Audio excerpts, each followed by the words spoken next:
Debate में उपस्थित लोगों में से किसी को कुछ समझ नहीं आ रहा था और केमिस्ट आकाश की तो ऐसी हालत हो गई थी कि ना उसे जिया जा रहा था और ना ही मरा जा रहा था। विपिन की बात सुनकर तो ऐसा लग रहा था कि उनके प्रोसेस में गलतियां नहीं थी, उनका तो पूरा प्रोसेस ही गलत था। इस तरह आकाश दवाई थोड़ी बना रहे थे, वो तो गटर का कचरा बना रहे थे। और कम से कम आम इंसान कचरा बनाते वक्त चीजें बर्बाद तो नहीं करता, लेकिन उन्होंने तो इतनी महंगी जड़ी बूटियां लेकर उनका ही कचरा बना डाला। उफ, अब तो उन्हें सांस लेने में ही दिक्कत होने लगी थी। आज तक वो खुद को एक टैलेंटेड केमिस्ट समझ रहे थे, ये मान रहे थे कि उन्हें दवाई बनानी अच्छे से आती थी। लेकिन अब जाकर विपिन का जवाब सुनने के बाद उन्हें अंदाजा हुआ कि उनका टैलेंट तो एक बच्चे के स्टैंडर्ड का भी नहीं था। उनका सारा कॉन्फिडेंस छू मंतर हो गया था। अब तो उन्हें कढ़ाई के पास जाने से भी डर लग रहा था और वो बुरी तरह से कांप रहे थे। 1 मिनट पहले ही तो उन्होंने सीना तान कर ये कहा था कि विपिन को कुछ नहीं आता था और वो विपिन को सही सबक सिखाएंगे, लेकिन अब तो उनका चेहरा और फीका पड़ता जा रहा था। ऐसा लग रहा था जैसे वो पागल हो गए हों। फिर एक पल बाद उन्होंने गुस्से से दांत भींचते हुए कहा, सही कहा, तुम सही कह रहे हो। मेरे स्टैंडर्ड के हिसाब से तो मुझे जड़ी बूटियों के पास भी नहीं जाने देना चाहिए। मुझे कुछ नहीं आता, मैं कहाँ गोलियां बना सकता हूँ। मैं तो सिर्फ जड़ी बूटियां वेस्ट कर रहा हूँ। इसलिए मैं आकाश आज के बाद एक भी गोली नहीं बनाऊंगा। अगर मैंने ये प्रॉमिस तोड़ा तो भगवान मेरी जान ले लें। उनका प्रॉमिस पूरे हॉल में गूंज गया। क्या? उन्होंने तो प्रॉमिस दे दिया कि वो अब एक भी गोली नहीं बनाएंगे। केमिस्ट आकाश का प्रॉमिस सुनकर सभी केमिस्ट के होश उड़ गए। आकाश ऐसा कैसे कह सकते हैं? आकाश ऐसा कैसे कर सकते थे? वो तो उनमें से सबसे टैलेंटेड केमिस्ट थे। अब उन सबका क्या होगा? एक भी गोली न बनाने का प्रॉमिस करना मतलब केमिस्ट के प्रोफेशन को ही अलविदा कह देना था। जो इंसान दवाई ही बनाना छोड़ दे वो केमिस्ट नहीं कहा जा सकता था। उनकी पूरी जिंदगी भर की मेहनत, वो पोस्ट और पावर, सब कुछ बेकार हो गया था। और वो भी सिर्फ एक शिष्य केमिस्ट की वजह से, क्योंकि उसने केमिस्ट आकाश के दवाई बनाने के प्रोसेस में से कमियां निकाली थी। इसलिए आकाश की बात सुनकर एक केमिस्ट बोला, केमिस्ट आकाश ने कुछ ज्यादा ही जल्दबाजी नहीं कर दी? दूसरा केमिस्ट बोला, अगर तुम्हें इस तरह फेल बोला जाता तो भी सबूत के साथ, तो तुम क्या करते?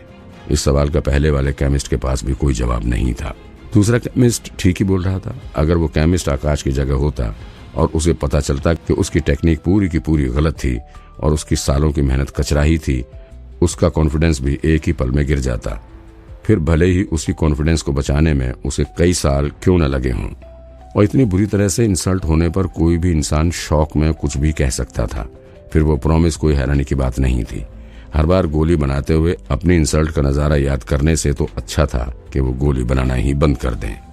दवाई बनाना कोई खेल नहीं था। इंसान का दिमाग, उसकी हालत, कॉन्फिडेंस, स्किल, दिल का हाल, सब कुछ ठीक होना जरूरी होता था, तभी दवाई ठीक बन सकती थी। बिना कॉन्फिडेंस के कोई केमिस्ट दवाई नहीं बना सकता था। अब तो सब केमिस्ट के दिमाग में एक ही बात आने लगी। एक ऐसा केमिस्ट जिसे सालों का एक्सपीरियंस था, उसकी टेक्निक में गलतियां निकालकर उसका कॉन्फिडेंस एक ही झटके में गिरा देना आसान नहीं है।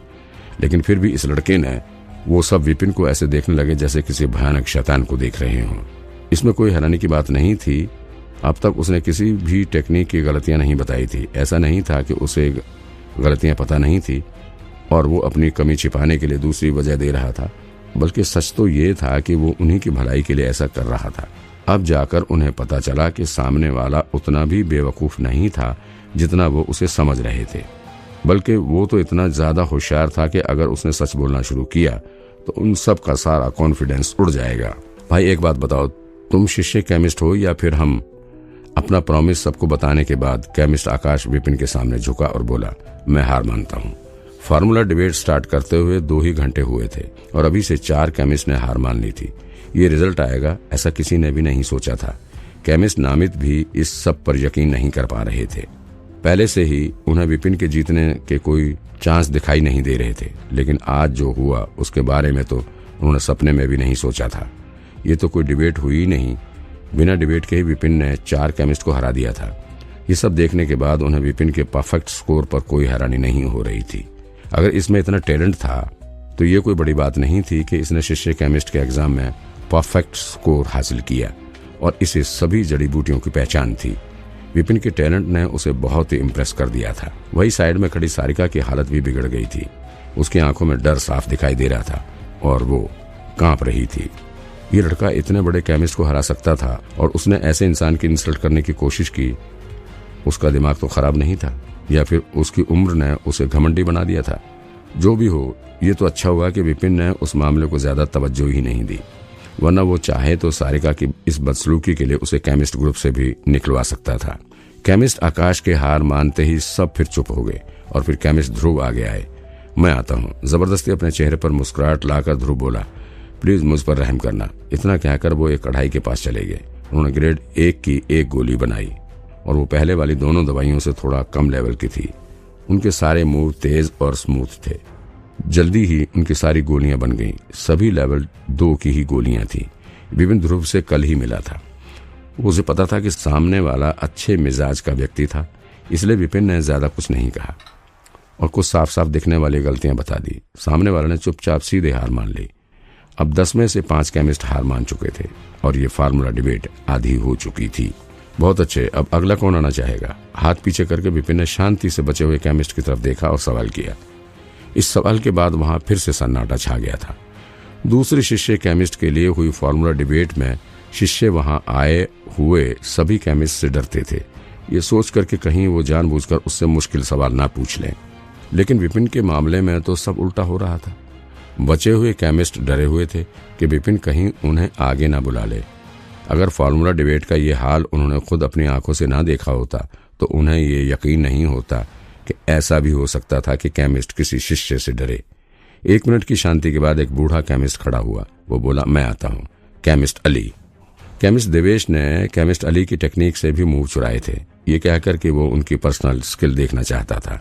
केमिस्ट अली, 1 मिनट रुके, इस बार आपके साथ मैं भी इसका टेस्ट लूंगा। केमिस्ट अली के ठीक बाद एक और अधेड़ उम्र का आदमी खड़ा हो गया, केमिस्ट अटल। केमिस्ट अली ने केमिस्ट अटल से पूछा, साथ में? सामने वाला एक साथ 2 टेक्निक की गलतियां कैसे निकाल सकता था? कोई भी एक ही टाइम पर 2 दवाई बनाने के प्रोसेस पर नजर नहीं रख सकता था।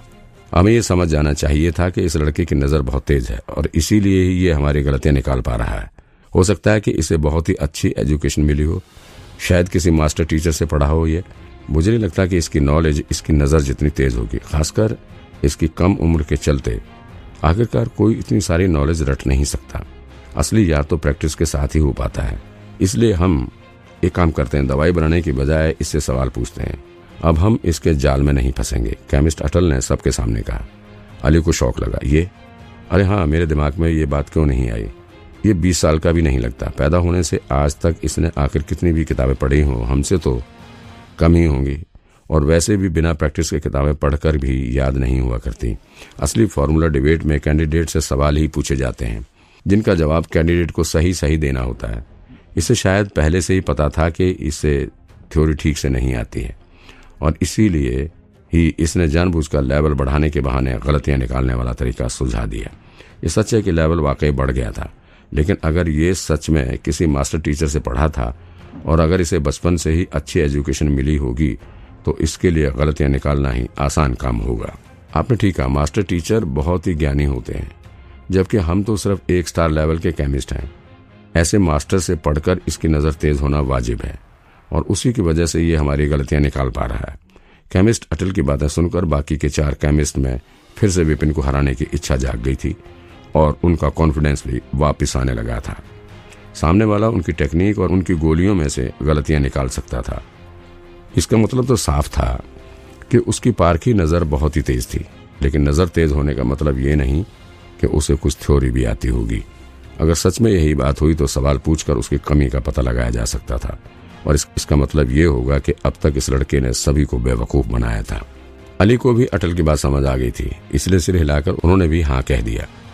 इसमें कोई हैरानी नहीं थी कि सभी केमिस्ट अटल की बात मान गए थे। आखिरकार नॉलेज इकट्ठी करने में टाइम और मेहनत दोनों लगती थी और विपिन को देखने भर से ही उसकी कम उम्र का अंदाजा लगाया जा सकता था।